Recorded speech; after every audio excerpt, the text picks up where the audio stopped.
नमस्कार मित्रांनो, आपल्या सगळ्यांचं हार्दिक स्वागत आहे आपल्या आवडत्या कार्यक्रमात ज्याचं नाव आहे हॅलो डॉक्टर. मी डॉक्टर निखिल विद्या हरेंद्र शासने आपल्या सगळ्यांचं हार्दिक स्वागत करतो. कार्यक्रमाची सुरुवात करूया एका संस्कृत सुभाषिताने. सुभाषित असं आहे, नास्ति मातृसमा छाया, नास्ति मातृसमा छाया, नास्ति मातृसमा गती, नास्ति मातृसमा गती, नास्ति मातृसमं त्राणम, नास्ति मातृसमं त्राणम, नास्ति मातृसमा प्रपा, नास्ति मातृसमा प्रपा. म्हणजे आईसारखी दुसरी कुठली छाया नाही किंवा सावली नाही, आईसारखी दुसरा कोणी आश्रय नाही किंवा गती नाही, आणि आईसारखी दुसरी कोणी सुरक्षा देणारी नाही, आणि आईसारखी दुसरी कोणीही जीवनदायिनी नाही आहे, जीवन देणारी नाही आहे. बरोबर मित्रांनो, आज आपली चर्चा आईविषयी होणार आहे, मातृत्वाविषयी होणार आहे, आणि सुदृढ आई होण्याविषयी आज चर्चा होणार आहे. आणि सोबत आपलं भारतीय आयुर्वेद शास्त्र आहेच. भारतीय आयुर्वेद शास्त्राच्या साहाय्याने कसं आपल्याला सुदृढ मातृत्व मिळेल याविषयी आजची चर्चा आपली रंगणार आहे. पाहूया आजचा आपला विषय काय. आजचा आपला विषय आहे स्त्रीरोग प्रसूती आणि आयुर्वेद शास्त्र. आपला विषय आहे स्त्रीरोग प्रसूती आणि आयुर्वेद शास्त्र. आणि या विषयावर मार्गदर्शन करायला आज आपल्यासोबत पुण्याचे ज्येष्ठ आयुर्वेदाचार्य आहेत, जे की माजी प्राध्यापक, माजी विभाग प्रमुख, स्त्रीरोग प्रसूती विभाग, टिळक आयुर्वेद महाविद्यालय पुणे, डॉक्टर हेर्लेकर सर आपल्याकडे आहेत. नमस्कार सर, स्वागत आहे कार्यक्रमात. मित्रांनो, सरांचा तुमच्याशी परिचय करून देतो. डॉक्टर सुहास दिगंबर हेर्लेकर, आपण पुण्यातले ज्येष्ठ आयुर्वेदाचार्य आहात, आपण माजी प्राध्यापक आहात, माजी विभाग प्रमुख आहात, स्त्रीरोग प्रसूती विभाग, टिळक आयुर्वेद महाविद्यालय पुणे येथे. शिक्षणाविषयी सांगायचं झालं तर सरांनी BA MS नंतर MS केलं स्त्रीरोग प्रसूती तंत्र या विषयामध्ये. पुढे सरांनी लॅप्रोस्कोपी म्हणजे दुर्बिणीद्वारे शस्त्रक्रिया कशी करतात त्याविषयी प्रशिक्षण घेतलं, त्याविषयी अभ्यासक्रम कोर्स केला. आणि अजून सांगायचं झालं तर सर माजी उपप्राचार्य म्हणजेच व्हाईस प्रिन्सिपल आणि माजी उपवैद्यकीय अधीक्षक, अष्टांग आयुर्वेद महाविद्यालय व रुग्णालय पुणे येथे आहेत. आणि पदव्युत्तर MDच्या विद्यार्थ्यांना सर मार्गदर्शन करतात, त्यांना शिकवतात, त्यांचे गाईड आहेत.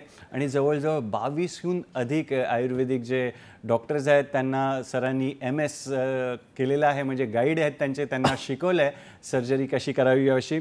आणि पुणे महानगरपालिकेने सरांना जे आदर्श शिक्षक म्हणजेच बेस्ट टीचर या पुरस्काराने सरांचा सन्मान केलेला आहे, गौरव केलेला आहे. सरांनी राष्ट्रीय आणि आंतरराष्ट्रीय पातळीवर अनेक शोध निबंध देखील प्रकाशित केलेले आहेत, व्याख्यानं दिलेले आहेत. आणि सरांच्या चिकित्साविषयी सांगायचं झालं तर 35 वर्षाहून अधिक चिकित्सेचा अनुभव सरांच्या गाठीशी आहे. स्पेशली सर स्त्रीरोग आणि प्रसूती याविषयी आपली चिकित्सा सेवा देतात. आणि सांगायचं झालं तर सर लेखक देखील आहेत. स्त्रीरोग आणि आयुर्वेद या विषयी सरांनी एक पुस्तक देखील लिहिलेलं आहे. आणि सरांचा जे आवडीचा विषय आहे ते नैसर्गिकरित्या कशी प्रसूती घडवता येईल याविषयी सरांचा जे आहे आवडीचा विषय आहे, त्याच्यासाठी सर प्रयत्न करत असतात, झटत असतात. तर आणि सर मानद वैद्यकीय सेवा देखील देतात. पुण्याच्या ताराचंद रामनाथ रुग्णालय येथे आपली मानद सेवा देखील देतात. तसे बहुगुणी ज्येष्ठ आयुर्वेदाचार्य आज आपल्यासोबत आहेत. शुभस्य शीघ्रम कार्यक्रमाचा श्री गणेश करूया. नमस्कार डॉक्टर साहेब, पुन्हा एकदा स्वागत करतो. आणि आजचा जो विषय आहे आयुर्वेद शास्त्र, प्रसूती म्हणा किंवा स्त्रीरोग, तर हा विषय निवडायच्या मागे काय कारण आहे किंवा ह्या विषयाचं महत्त्व आम्हाला समजून सांगा. नमस्कार. रागादी रोगान सततार शक्तान अशेषकाय प्रसूतान शेषान औत्सुक्य मोहार अतितान जगान योपूर्य वैद्याय नमस्त तस्मै. सर्वात पहिल्यांदा सह्याद्री वाहिनीचं मी आभारी आहे आणि सह्याद्री वाहिनीच्या प्रेक्षकांना मी धन्यवाद देतो. आज या कार्यक्रमाला मला निमंत्रित केलं त्याबद्दल मी त्यांचा आभारी आहे. आजचा विषय हा एक चांगला विषय त्यांनी निवडलेला आहे. स्त्री ही अपत्याच्या दृष्टीतून महत्त्वाची आहे. चरकाचार्याने म्हणले अपत्याना मूलमनार्या, म्हणजे अपत्याचं निर्मितीसाठी स्त्री हे मूळ कारण आहे. आणि स्त्रियांना होणारे किंवा स्त्री विशिष्ट अवयवाला होणारे सगळेच व्याधी हे वंध्यत्वाच्या दृष्टीतून कारणीभूत असतात. म्हणून सुप्रजा जर निर्माण करायची असेल तर स्त्री ही समोर ठेवून तिला योग्य पद्धतीनं जर तिचा आहार विहार आणि चिकित्सा केली तर आपल्याला सुप्रजा त्या ठिकाणी निर्माण करता येते. म्हणूनच आज हा विषय मी निवडलेला आहे. कारण आजची स्त्रियांची जीवनशैली पूर्णपणे बदललेली आहे. विवाहाचं वय पण पूर्णपणे बदललेलं आहे. त्यामुळे वंध्यत्व किंवा गर्भस्राव, गर्भपात किंवा बालकामध्ये होणाऱ्या विकृतीचं प्रमाणही त्याप्रमाणे वाढलेलं आहे. हे कमी करण्याच्या दृष्टीतून स्त्रीचं आरोग्य हे कुटुंबाच्या दृष्टीतून, अपत्याच्या दृष्टीतून, राष्ट्राच्या दृष्टीतून आणि सर्वांच्या दृष्टीतून महत्त्व असल्याकारणानं याला जास्त महत्त्व द्यायला पाहिजे. म्हणूनच मी हा विषय आज त्याकडे निवडला. अरे छान. सुदृढ मातृत्व आणि सुप्रजा निर्मितीसाठी महत्त्वाचं असा आजचा विषय आहे. तत्पूर्वी सर आम्हाला थोडंसं स्त्री शरीराविषयी रचना कशी आहे, कार्य कशी आहे, प्रजनन संस्थेची रचना कशी आहे, कार्य कशी आहे त्याविषयी आणि आयुर्वेदाचा दृष्टिकोन कसा आहे या रचने आणि कार्याकडे बघण्याचा त्याविषयी जाणून घ्यायला आवडेल. आयुर्वेदशास्त्रामध्ये स्त्री शारीर हे वेगळ्या पद्धतीनं वर्णन केलेलं आहे. मी तर म्हणतो खरंच चांगल्या पद्धतीने वर्णन केलं आहे. शंखनाभ्या कृतेरेवणी त्र्यावर्ता स प्रकीर्तिता तस्या तृतीयावर्ते गर्भशया प्रतिष्ठिता असं वर्णन करून पूर्णपणे स्त्री योनीचं वर्णन त्या ठिकाणी केलेलं आहे. या योनीचा आकार त्याने वर्णन करत असताना शंखाच्या नाभीप्रमाणे आयास विचार केला आणि हे 3 अशा विशिष्ट गोलव्याने तयार केलेलं आहे. आणि त्याच्या तिसऱ्या आवर्तामध्ये जे आहे ती गर्भशय्या आहे. बघा, याला गर्भशय्या असं म्हणलेलं आहे. म्हणजे गर्भाशयाच्या आतल्या बाजूला एक जे काही गादी असते ती गादी दर महिन्याला तयार होत असते आणि त्या गादीवरती हा गर्भ आपलं 9 महिन्याचं जीवन जगत असतो आणि म्हणून त्याला शय्या असं म्हणलेलं आहे. त्याला येणारा आहार तो घेतो, त्या ठिकाणी तो त्याची विश्रांती घेतो आणि स्वतःची वाढ करतो आणि 9 महिन्यानंतर तो या जगामध्ये येतो. तर हा 9 महिन्याचा त्याचा जो कालावधी आहे हा सुखकर जर व्हायचा असेल तर तो त्या गर्भाशयाच्या वरती अवलंबून असतो किंवा गर्भाशयामध्ये कशा पद्धतीची शय्या निर्माण होते त्यावरती अवलंबून असतो. त्यामुळे 3 आवर्तांना फार महत्त्व त्या ठिकाणी दिलेलं आहे आणि त्या दृष्टीतूनच त्यांनी योनीच्या ठिकाणी काही विकृत्या निर्माण सांगितलेल्या आहेत. त्याला योनी व्यापत असं म्हणतात. असं जर योनी व्यापत असेल तर सर्वसाधारणपणे गर्भधारणा होत नाही किंवा झालेली गर्भधारणा गर्भस्राव किंवा गर्भपात होतो किंवा झालेला गर्भ हा विकृत स्वरूपाचा निर्माण होऊ शकतो. म्हणून या 3 आवर्तांचा शारीर क्रियादृष्टीतून आणि शारीर रचनेदृष्टीतून त्यांनी विचार केलेला आहे. आणि गर्भशय्या हा एकदम छान सुंदर असा शब्द आहे मित्रांनो आणि त्याच्यामुळे बरेच आपल्याला माहिती मिळते. आणि सर मासिक पाळीकडे पाहण्याचा आयुर्वेद शास्त्राचा कसा दृष्टिकोन आहे त्याविषयी देखील आम्हाला सांगा. मासिक पाळी ही पण आयुर्वेदाने छान पद्धतीने वर्णन केलेली आहे. त्याला ऋतुचक्र असं म्हणतात. म्हणजे सर्वसाधारणपणे वयवर्ष 12 पासून वयवर्ष 50पर्यंत हा कालावधीमध्ये या स्त्रियांना दर महिन्याला एक अशी पाळी येत असते. आयुर्वेदानं वर्णन करत असताना मासी मासी रजा स्त्रीणाम रसजम स्रवते त्रयम असं म्हणलेलं आहे. मासी मासी या शब्दाचा अर्थ असा की दर महिन्याला म्हणजे दर 28 दिवसानं एक मास म्हणजे एक चंद्रमास. एक चंद्रमास म्हणजे 28 दिवस किंवा 29.5 दिवस. बघा आयुर्वेदाने किती विशिष्ट विचार केलेला आहे. म्हणजे 28 दिवसाचा कालावधी जो असतो तो म्हणजे खरी तर नॉर्मल मेन्स्ट्रुअल सायकल असते.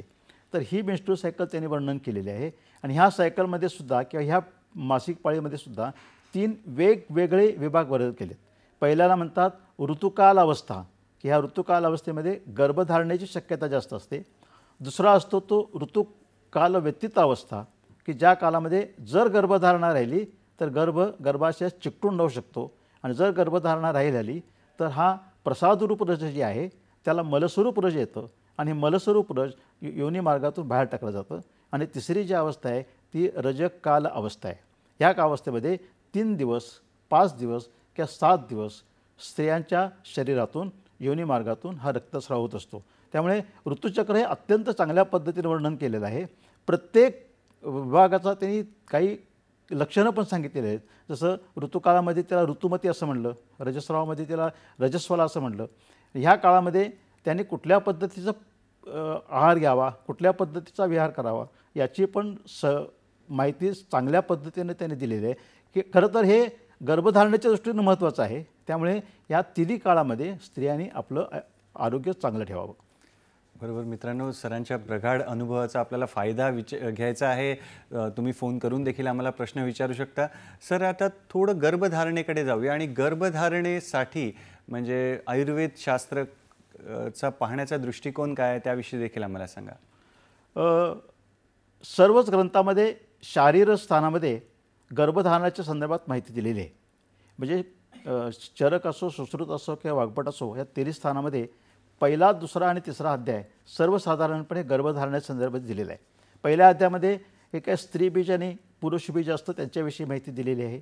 दुसऱ्या अध्यायामध्ये गर्भधारणा कशी होते, गर्भाची वाढ कशी होते आणि गर्भाला मासानुमासी कशा पद्धतीनं परिचर्या केली जाते याची माहिती दिलेली आहे.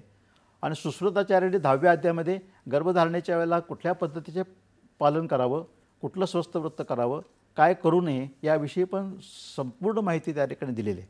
एवढंच नव्हे तर गर्भधारणेसाठी मैथुन कर्म कशा पद्धतीनं करावं आणि मैथुन कर्म केल्यानंतर शुक्राचा स्राव योनिमार्गात होऊन गर्भधारणेच्या दृष्टीतून आर्तवाशी कशा पद्धतीनं तो मिळतो आणि गर्भाशयात कसा वाढतो याचा बारीक अभ्यासही त्यांनी केलेला आहे. गर्भ वाढणे आणि तो 9 महिन्यापर्यंत त्या ठिकाणी पोचणे यासाठी त्याला कशा पद्धतीचा आहार द्यावा या सगळ्याचीच माहिती आयुर्वेदानं चांगली दिलेली आहे. गर्भाधान नावाचा एक संस्कार असतो. हा गर्भाधान नावाचा संस्कार हा सर्वसाधारणपणे विवाहानंतर केला जातो. पण माझं असं म्हणणं आहे की विवाहानंतर करण्यापेक्षा ज्या वेळेला आपल्याला गर्भधारणा करायची आहे किंवा कन्सेप्शनच्या दृष्टीने आपण प्रयत्न करायचा आहे त्याच्या आधी गर्भाधान विधी करावा. जो काही त्या ठिकाणी सांगितलेला विधी करून यज्ञ वगैरे करून मगच स्त्री आणि पुरुषांनी त्यासाठी तयार व्हावं.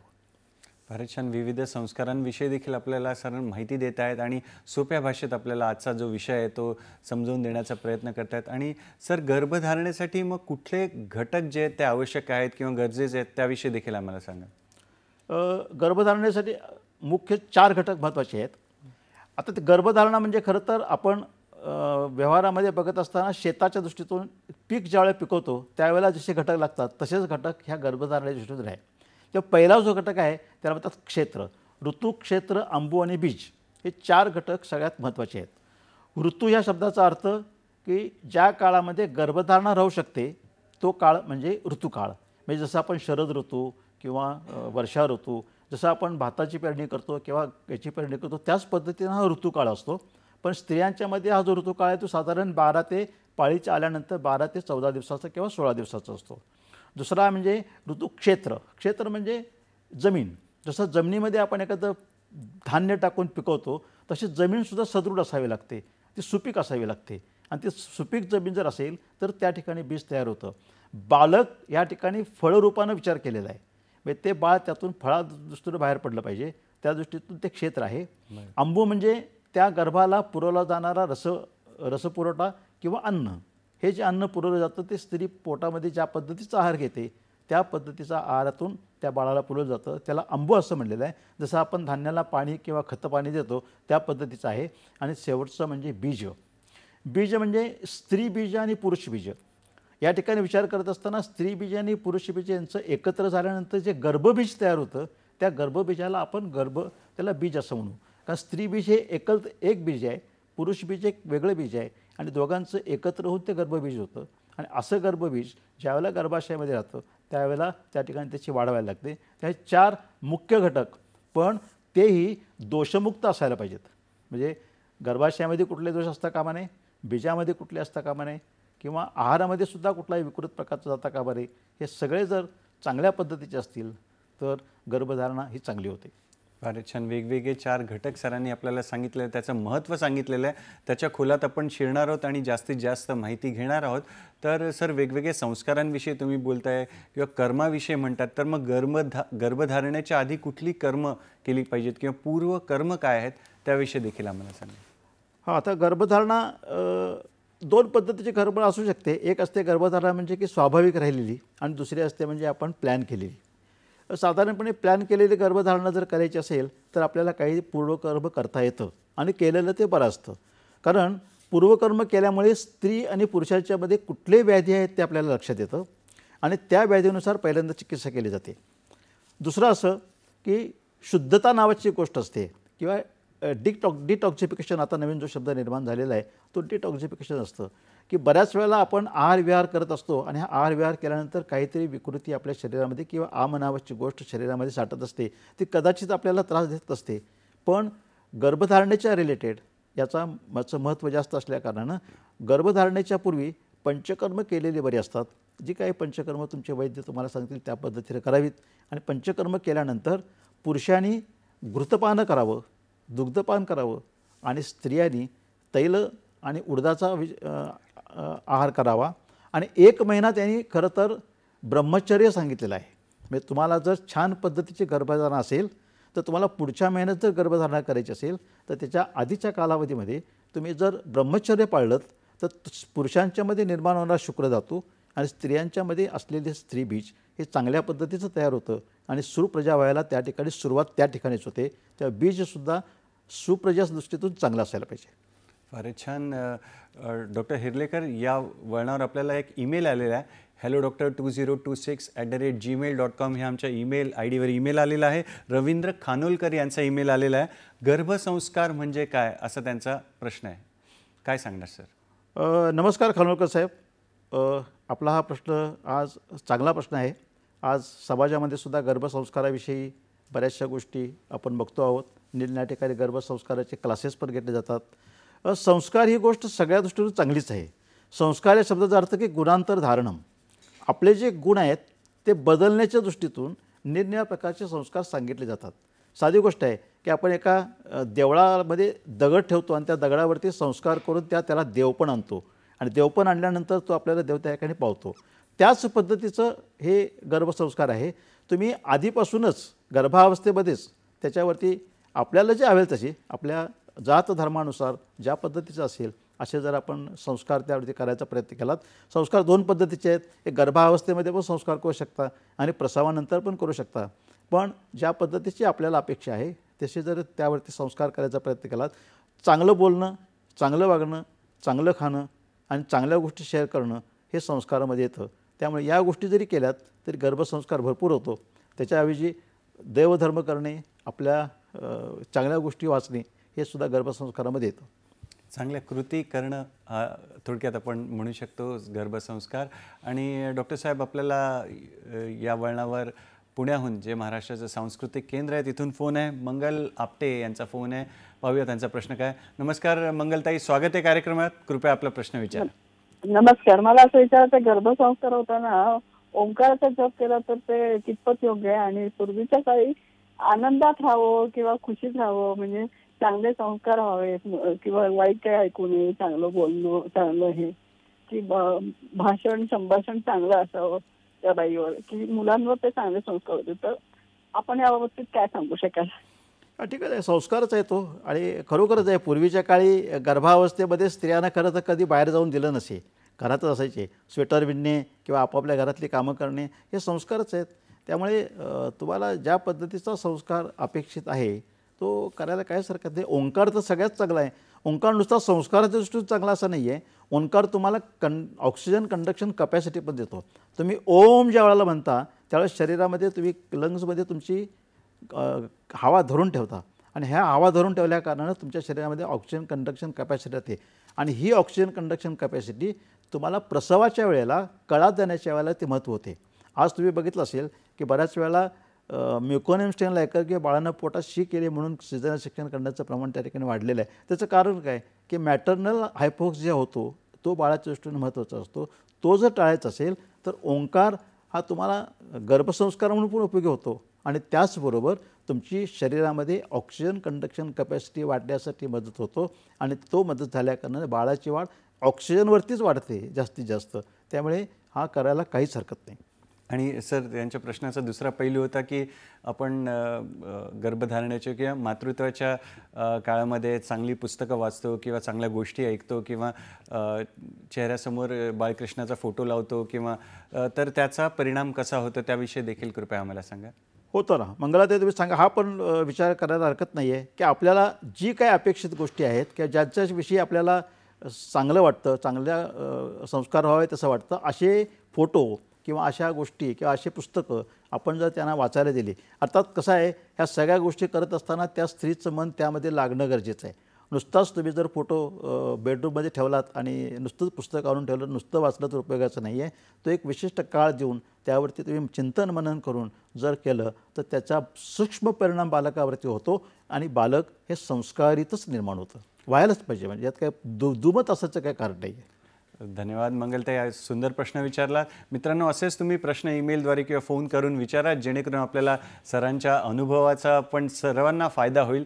तर तुर्तास वेळ झाली एका छोट्याशा विश्रांतीची. पाहत राहा आपला आवडता कार्यक्रम हॅलो डॉक्टर, फक्त आणि फक्त दूरदर्शनच्या सह्याद्री वाहिनीवर, प्रत्येक घरासाठी, घरातल्या प्रत्येकासाठी.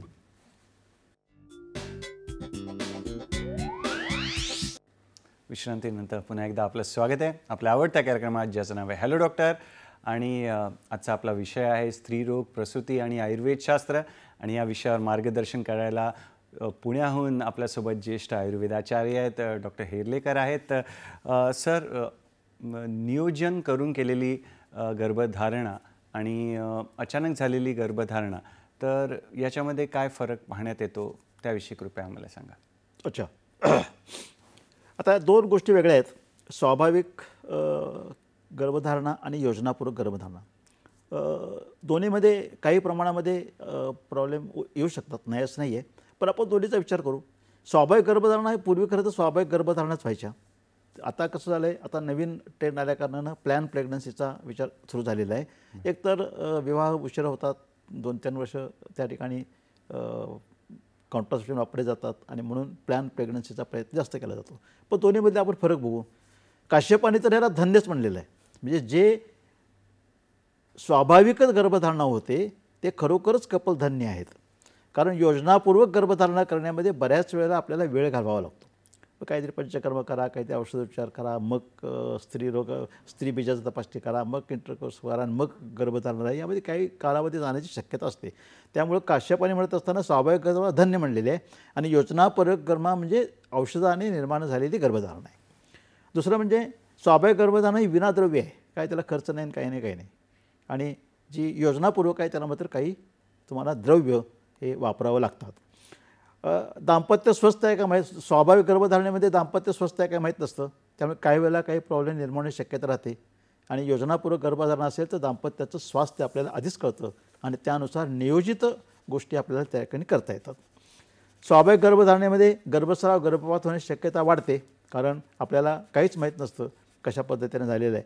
आणि योजनापूर्वक गर्भधारणेमध्ये गर्भपाताचं प्रमाण कमी होऊ शकतं, किंवा जर तशी काही शक्यता वाटली तर आपण औषधोपचार करून तो गर्भ त्या ठिकाणी चांगल्या पद्धतीने वाढवू शकतो. सर, स्वाभाविक गर्भधारणेमध्ये गर्भोपद्रवाची शक्यता जास्त वाटते, नियोजित गर्भामध्ये गर्भोपद्रव त्या मानाने कमी राहतात. स्वाभाविक गर्भधारणेमध्ये नैसर्गिक प्रसवाची शक्यता जास्त आहे आणि योजनापूर्वक गर्भधारणे काही वेळेला सिझेरियन सेक्शनसारखा डिसिजन घेण्याची शक्यता जास्त असते.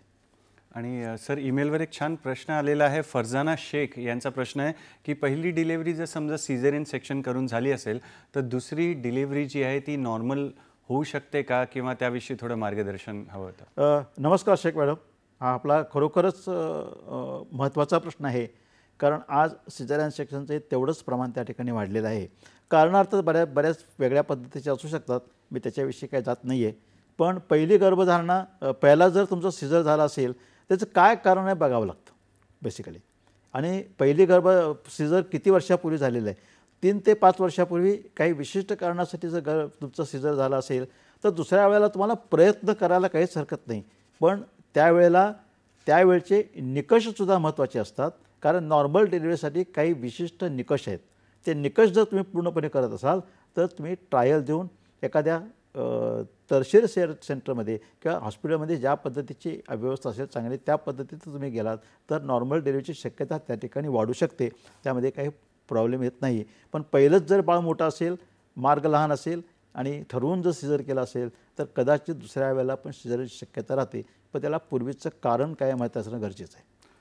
दुसरा सर, आपल्याला ईमेलवरून अजून एक प्रश्न आलेला आहे. रेणुका शिंदे जाधव यांचा प्रश्न आहे. 28 वर्षाच्या आहेत त्या आणि त्यांना 6 वर्षाची मुलगी आहे आणि नॉर्मल डिलिव्हरीने प्रसूती झालेली आहे तिची आणि सध्या त्या प्रेग्नंट आहेत, गर्भवती आहेत. 7 महिन्यांची प्रेग्नन्सी आहे आणि प्रेग्नन्सीच्या म्हणजे 6 वर्षाच्या मुलीच्या आधी 2 वेळा गर्भपात झालेला आणि नंतर 2 वेळा गर्भपात झालेला आहे आणि आत्ता 7 मंथच्या प्रेग्नन्सी आहे. आणि प्रेग्नन्सीच्या दरम्यान जे हातपाय दुखतात, कंबर दुखते, पाय दुखते, तर अशा समस्या सध्या त्यांना त्रास देत आहेत. तर काय मार्गदर्शन करणार किंवा त्यांना याविषयी मार्गदर्शन हवं होतं? म्हणजे नॉर्मल डिलिव्हरी होऊ शकते का किंवा त्यांनी काय करावं या काळामध्ये याविषयी कृपया मार्गदर्शन करा. हां, सगळ्यात पहिल्यांदा तुमचे काही लक्षणं आता मी बघितली. तुमचा 7वा महिना आहे, त्यामुळे आता तसं काही काळजी करायचं कारण आहे असं मला वाटत नाही आहे. पहिले तुमची सुखप्रसवत आहे, त्यामुळे त्याच्याविषयी काही चिंता करायचं कारण नाही. आता तुम्हाला जी काही लक्षणं दिसतात ते लक्षणं सर्वसाधारणपणे प्रेग्नन्सीमध्ये असलेली लक्षणं असतात. तुमचा आहार कशा पद्धतीचा आहे, तुमचं हायड्रेशन कशा पद्धतीचं आहे, तुमचं हिमोग्लोबिन किती प्रमाणाचं आहे, हे बघून खरं तर या गोष्टी तुम्हाला ॲडजस्ट करता येतील. आता मी ह्या गोष्टी मला माहीत असल्या कारण मी तुम्हाला तसा सल्ला देऊ शकत नाही आहे, पण छान पद्धतीचा आहार घ्या, कळलं का. आणि आता 7वा 8वा महिना असेल तर एखादा अनुवासन बस्ती किंवा तुम्ही जर निरोह बस्ती जर घेतलात तर त्याचा परिणाम तुम्हाला चांगला होईल. ज्या वैद्यांच्याकडे किंवा डॉक्टरांच्याकडे तुम्ही तपासत असाल त्यांच्याकडून पूर्णपणे तुमची आधी हिस्ट्री करून घ्या. बारीक सारीक लक्षणं प्रेग्नन्सी रिलेटेड राहत असतात. आधी दुसरी तिसरी खेप असली तर कदाचित ते अजून थोड्या वेगळ्या पद्धती राहतात, कारण तेवढी आपली पहिल्या प्रेग्नन्सीसारखी शक्ती नसते. तर ती शक्ती आहारातून तुम्ही डेव्हलप करू शकता आणि तुमचं नॉर्मल डिलिव्हरी होण्याची शक्यता जास्तच आहे, असं काही प्रॉब्लेम येणार नाही. फारच छान. हॅलो डॉक्टर 2026@gmail.com या आमच्या ईमेल ॲड्रेसवर अजून एक ईमेल आलेला आहे.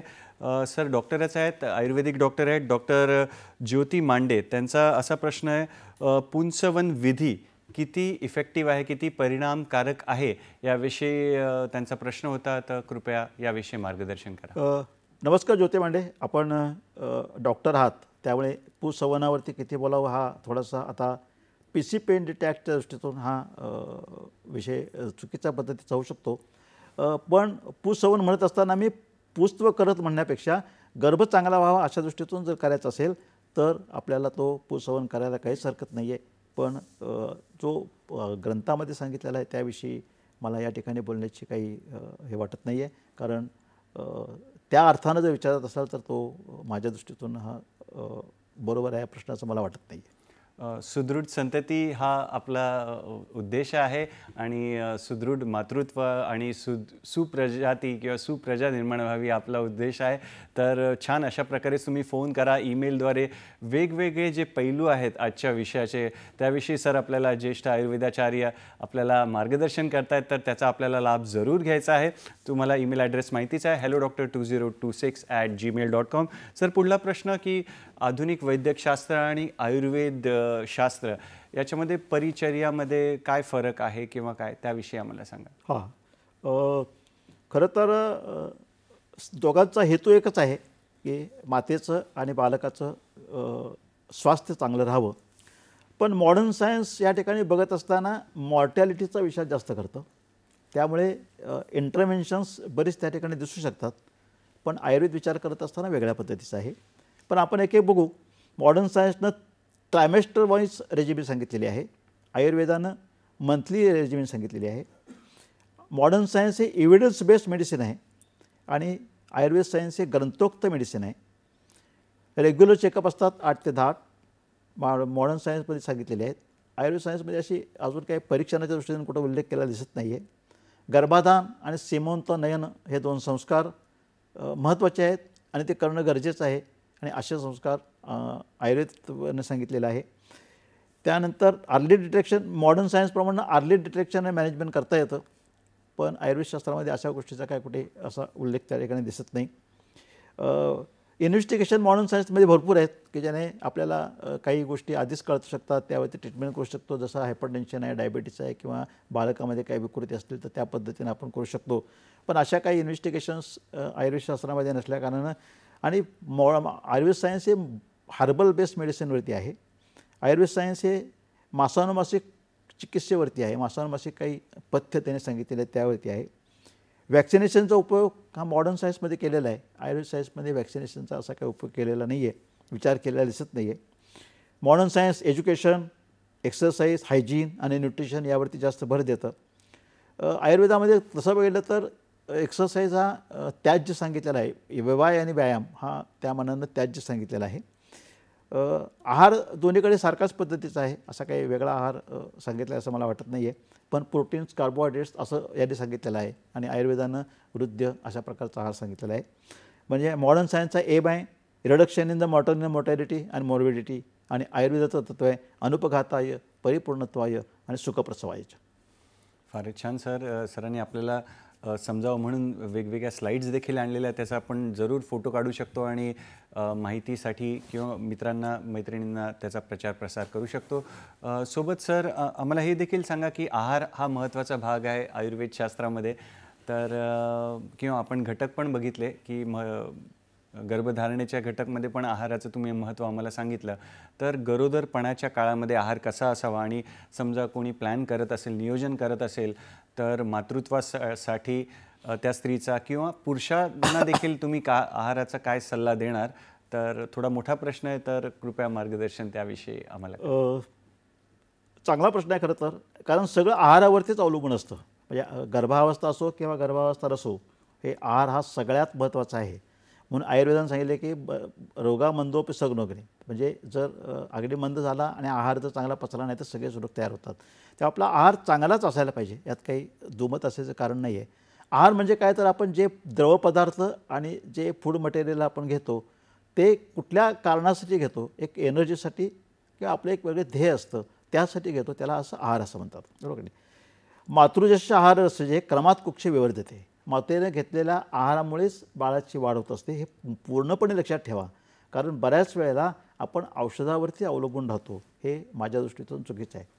मग गर्भावस्थेमध्ये आहार वेगळा काय सांगितला?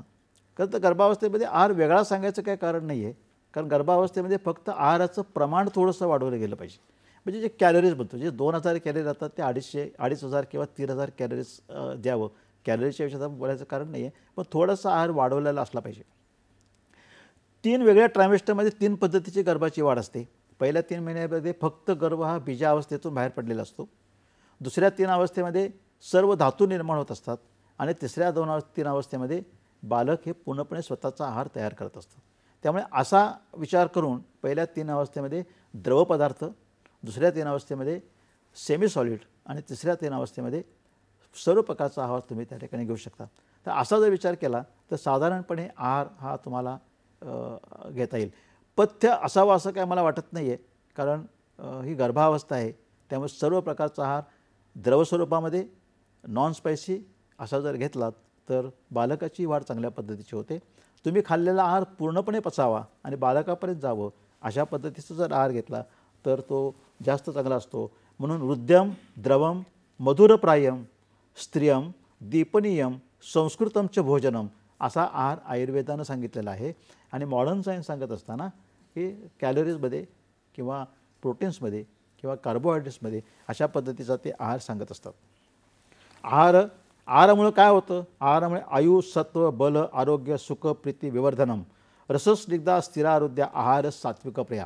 म्हणजे तुमचा आहार गर्भावस्थेमध्ये सात्विकच आहार पाहिजे. तुमचा जेवढा सात्विक आहार असेल तेवढे बालकाची ग्रोथ पण चांगली होते आणि हा सात्विक आहार बालकावरती विशिष्ट पद्धतीचा संस्कार करू शकतो. तर ह्या भोजनापूर्वी मी एक प्रार्थना तयार केलेली आहे, ती आता म्हणून दाखवतो. पहिली म्हणजे जसं आपण वदन कवळी घेता नाम घ्या श्रीहरीचे असं म्हणतो, तसं मी प्रेग्नन्सीच्या रिलेटेड एक प्रार्थना केलेली आहे. वदनी कवल घेता स्मरण करा त्या जीवाचे, सहज ग्रहण होते नाम घेता तयाचे. आहार सेवनाचे रोज नियमन करा असावे, वैद्यकीय सल्ल्याचे ते पालन करावे. गर्भवृद्धिकर भाव तयात असावे, स्तन्य निर्मितेचे ते तत्वमनी धरावे. प्रथिने कार्बोदकांचे प्रमाण योग्य असावे, लोह कॅल्शियमचा तितकेच प्रमाण असावे. आहार सेवनाचा तो भाव समजून घ्यावा, 3 भागामध्ये तो विभजित करावा. एक भाग त्याच्या मातेस पुष्ट करतो, दुसरा भाग जणू बालकास पुष्ट करतो, शेष भाग त्याच्या स्तन्यास साठवितो.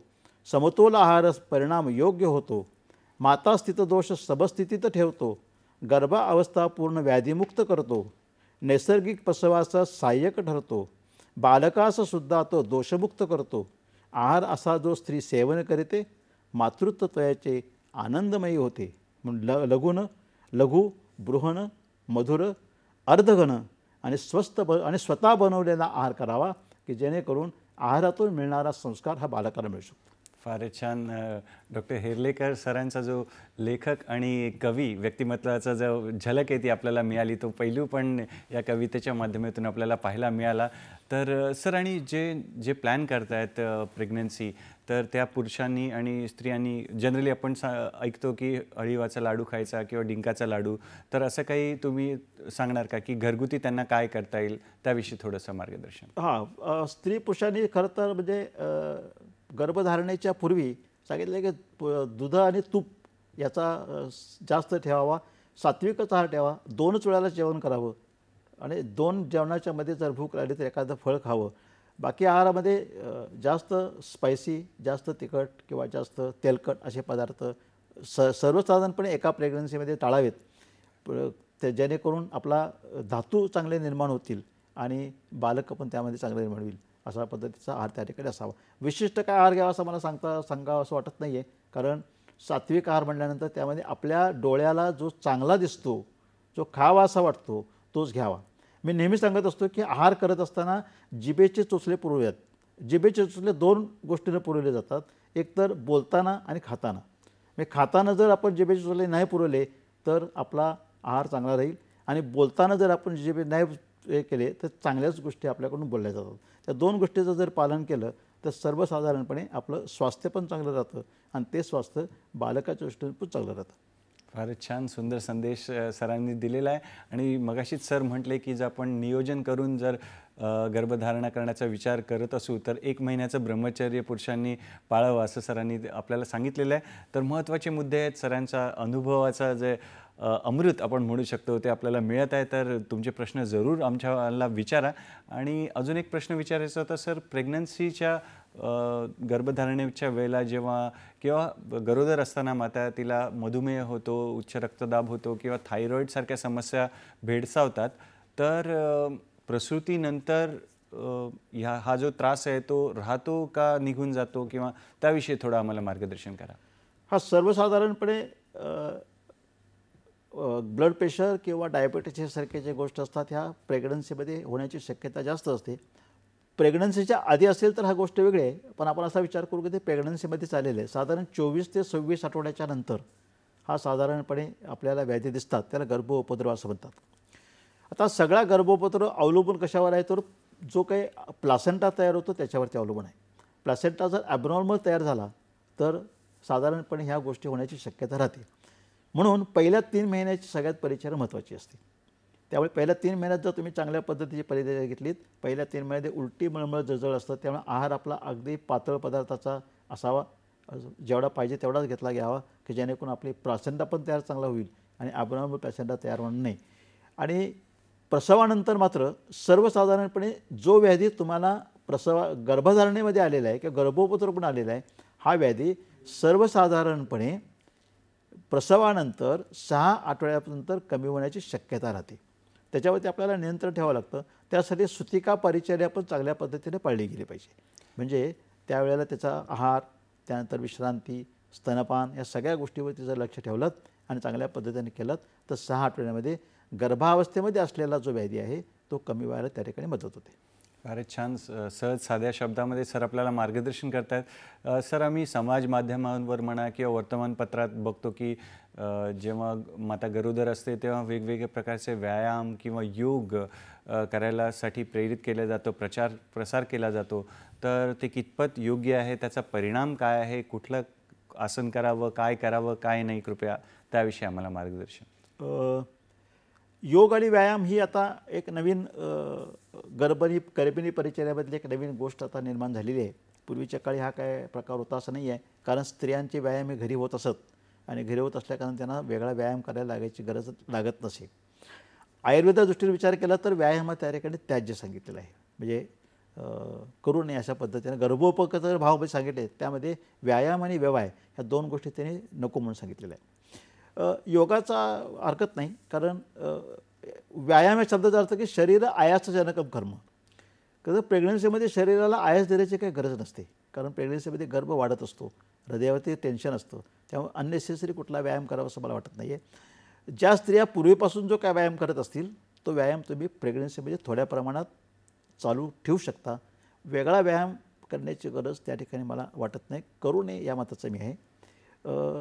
योग हरकत नाही. योग हे योगचित्तवृत्ती निरोध आहे. तेव्हा मानसिक स्वास्थ्य प्रेग्नन्सी, आजची जी प्रेग्नन्सी आहे ही स्ट्रेसफुल फार झालेली आहे. कारण एकतर उशिरा गर्भधारणा होते, निरनिराळ्या प्रकारच्या परीक्षणाला तोंड द्यावं लागतं, घरी सांगणारं कोण नसतं, एक न्यूक्लिअर फॅमिली तयार झालेली असते, यूट्यूब आणि माध्यमातून काही गोष्टी आपलं बघत असतो आणि त्यामुळे स्ट्रेसफुल फार झालेली आहे. आणि स्ट्रेसफुल झाल्याकारणानं मानसिक स्वास्थ्य जर ठेवायचं असेल तर योग हा त्यातला त्यात प्रेग्नन्सीमध्ये चांगल्या पद्धतीनं करणं गरजेचं आहे. कुठला योग करावा तो तुम्ही ज्या योगशास्त्राच्या माणसाकडे तुम्ही जाता त्याच्याकडनं शिकून घ्यावं. जी काही आसनं तुम्हाला अपेक्षित आहेत ते शिकून घ्यावीत. पण योगाचा परिणाम ऑक्सिजन कंडक्शन कपॅसिटीकडे जास्त चांगला होतो, मानसिक स्वास्थ्य राहतं आणि सुखप्रसवाकडे त्याचा परिणाम चांगला होतो. फारच छान. तज्ज्ञ योगाचार्यांचा आपण सल्ला घेतला पाहिजे. त्यांच्या निरीक्षणाखाली आपण योग गेला पाहिजे. स्पेशली जेव्हा आपण गरोदर असतो त्यावेळेला फार महत्त्वाचा संदेश सरांनी दिलेला आहे. आणि सर, परीक्षणाविषयी म्हणजे गरोदरपणात कुठल्या चाचण्या कराव्यात त्याविषयी देखील आम्हाला सांगा. आता सगळं परीक्षणावरती जास्त अवलंबून आहे. वास्तविक पाहता मॉडर्नचं एक जेपकॉट नावाचं पुस्तक आहे. त्या पुस्तकामध्ये तो जेपकॉट म्हणतो की investigations are shadows not the objects. तर इन्व्हेस्टिगेशन करताना आपल्याला ऑब्जेक्ट पहिल्यांदा माहीत असला पाहिजे, तर शॅडोजवरती आपल्याला त्याचा अंदाज करता येतो. पण हरकत नाही, पण प्रेग्नन्सी रिलेटेड काही परीक्षणं महत्त्वाची असतात, ती करणं गरजेचं आहे. पहिलं परीक्षण असतं म्हणजे काय की दिवस गेल्यानंतर पाळी चुकले की पहिलं असतं म्हणजे UPT केली जाते. म्हणजे आपल्याला खरंच गर्भधारणा आहे का नाही बघण्यासाठी घरगुती असलेली टेस्ट आहे. ती टेस्ट तुम्ही करू शकता. ज्या दिवशी पाळी येण्याची शक्यता आहे त्या दिवशी जर तुमची पाळी नाही आली तर तुम्ही ती युरिन टेस्ट करा. त्यामध्ये 2 रेगा जर चांगल्या पद्धतीने आल्या तर तुम्हाला प्रेग्नन्सी केलं जातं. दुसरं केलं जातं म्हणजे एक लवकर सोनोग्राफी केली जाते. त्या सोनोग्राफीला डेटिंग सोनोग्राफी असं म्हणतात. म्हणजे काही वेळेला प्रेग्नन्सी किती आठवड्याची झाली माहीत नसतं, कारण त्यावरती पुढच्या तपासण्या महत्त्वाच्या असतात. त्यामुळे पहिली डेटिंग प्रेग्नन्सी केली जाते. म्हणजे त्यामध्ये आपल्याला सर्वसाधारणपणे किती आठवड्याचा गर्भ आहे तो कळतो. त्या गर्भामध्ये हार्ट कार्डियक ॲक्टिव्हिटी आहे का नाही कळतं, फिटल पोल आहे का नाही कळतं, किंवा बाकीचे सगळे डेव्हलपमेंट तयारी का नाही कळते आणि त्याप्रमाणे आपल्याला पुढच्या तपासण्या करता येतात. त्यामुळे पहिली अर्ली प्रेग्नन्सीमध्ये करून टाकावी. दुसरी केली जाते ती साधारण 11 ते 13 आठवड्यामध्ये सोनोग्राफी केली जाते. ही महत्त्वाची सोनोग्राफी असते. आज बालकामधले काही क्रोमोसोमल ॲनॉमली बघण्याच्या दृष्टीतून ही सोनोग्राफी महत्त्वाची असते. त्याला NT टेस्ट असं म्हणतात. तर ती NT टेस्ट करायची आणि त्याचबरोबर काही रक्ताच्या तपासण्या केल्या जातात, जसं हिमोग्लोबिन आणि डबल मार्कर. हे 2 गोष्टी अत्यंत महत्त्वाच्या असतात की ज्यावरून आपल्याला बालकामध्ये क्रोमोसोमल ॲनॉमली कळलं जातं. त्याच्यानंतर जी सोनोग्राफी केली जाते ती साधारणपणे 19 आठवड्यापर्यंत केली जाते की ज्याला आपण ॲनॉमली स्कॅन असं म्हणतो. त्यामध्ये बाळाचे सर्व अवयव कशा पद्धतीने निर्माण झालेत, कुठे विकृती नाही ना, यासाठी ती केली जाते. पुढची सोनोग्राफी केली जाते साधारणपणे 24 ते 26 आठवड्यामध्ये. काही वेळेला यामध्ये कलर डॉपलर केला जातो किंवा अजून थोडंसं ॲनॉमली स्कॅन केलं जातं किंवा त्याच्यामध्ये कार्डियकच्या रिलेटेड 2D एको पण केला जातो. 24 ते 26 आठवड्यामध्ये साधारणपणे डायबिटीसच्या रिलेटेड रक्ताची तपासणी केली जाते. त्याला GTT असं म्हणतात. ह्या सर्वसाधारणपणे मुख्यत्वे करून केलेल्या इन्व्हेस्टिगेशन्स आहेत की ज्या मातेच्या स्वास्थ्याच्या दृष्टीतून आणि बालकाच्या स्वास्थ्याच्या दृष्टीतून महत्त्वाचे असतात. ह्या करणं गरजेचं आहे. बाकीच्या वेळेला ज्या काही गोष्टी असतात त्या डिपेंड्स की बाबा एखाद्या गायनाकडे वाटत असेल की अजून एक करून घ्यावी, काही प्रॉब्लेम आहे का बघण्यासाठी, तर त्या वेगळ्या पद्धतीच्या असू शकतात. सर, आपल्याला hello doctor 2026 या @gmail.com या आपल्या ईमेल ॲड्रेसवर रामसिंग वर्मा यांचा ईमेल आलेला आहे आणि त्यांचा प्रश्न असा आहे की ग्रहण काळात गरोदर मातांनी काय काळजी घ्यावी किंवा त्याचं काही शास्त्रीय कारण आहे का, त्याचा काही परिणाम होऊ शकतो का, अशा स्वरूपाचा प्रश्न आहे. तर काय सांगणार म्हणजे ग्रहांशी रिलेटेड किंवा असा आपल्या शरीरावर किंवा नाव त्यांचं काय?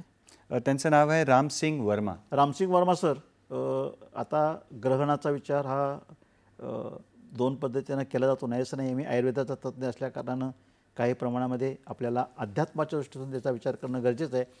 पण मी परवाच ग्रहण झालं आणि मला काही स्त्रियांचा मला फोन पण आला की सर आम्हाला इतका महिना नाही, आता काय करू. आता ग्रहण काळामध्ये चांगल्याच गोष्टी सांगितल्या जातात. तो एक गर्भसंस्कारच आहे. उपासना करावी, शांत घरी बसावं, काही कापायचं बिपायचं काही काम करू नये, या गोष्टी तशा बघितल्या तर त्याचा काही परिणाम होतो असं मला वाटतं असं नाही आहे. कारण ग्रहणाचं जरी काय झालं पहिल्या 3 महिन्यामध्ये ठीक आहे कदाचित असू शकतं, पण 4था, 5वा, 6व्या महिन्यामध्ये असं जर काय केलं तर काय होईल असं नाही आहे. पण जे काही सांगितलं जातं ते धर्माला धरून किंवा ह्याला धरून जर सांगितलं असेल तर त्याचं पालन करायला काहीच हरकत नाही आहे. त्यात काय वेगळं करावं लागतं असं मला वाटत नाही.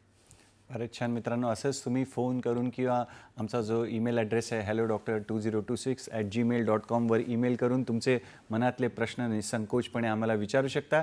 आपल्याकडे ज्येष्ठ आयुर्वेदाचार्य आहेत पुण्याहून डॉक्टर हेर्डेकर आपल्याकडे आहेत. आणि सर, तुम्ही चाचण्यांविषयी सांगत होतात तर कधी करायची ते तुम्ही सांगितलं, पण किती वेळा करायला पाहिजे असा पण कधी कधी प्रश्न गरोदर मातेच्या मनात येतो किंवा घरच्यांच्या मनात येतो, तर त्यावर काय सांगणार? किती वेळा करायला पाहिजे टेस्ट किंवा असं काही? टेस्ट सांगितलं ह्या महत्त्वाच्या टेस्ट जर तुम्ही साधारण 24 आठवड्यापर्यंत केल्यात तर साधारणपणे आपल्याला पुढच्या टेस्ट कराव्या लागत नाहीत.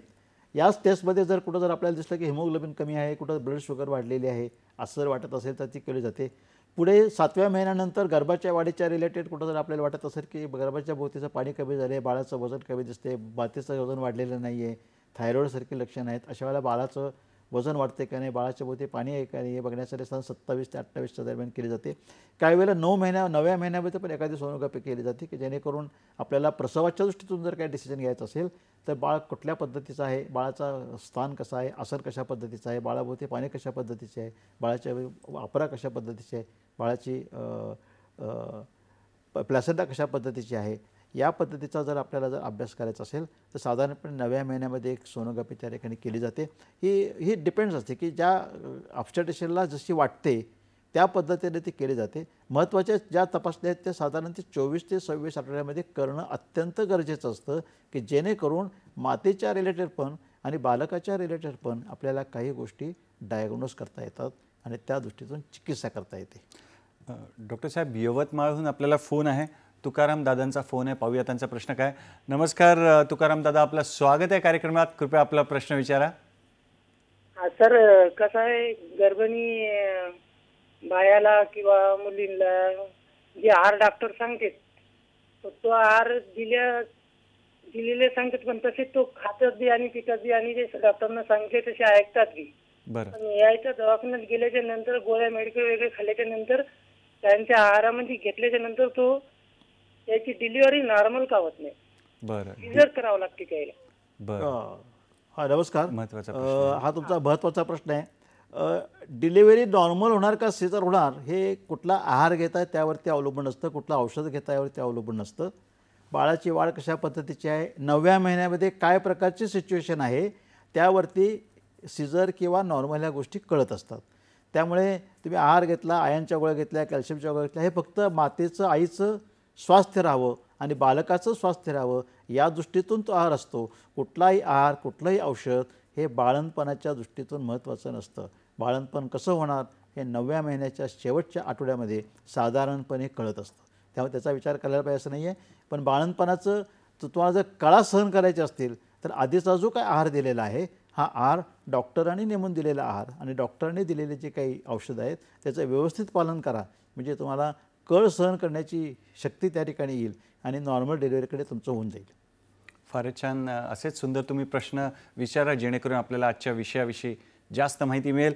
एक आपल्याला ईमेल आलेला आहे hellodoctor2026@gmail.com या आमच्या ईमेल ॲड्रेसवर.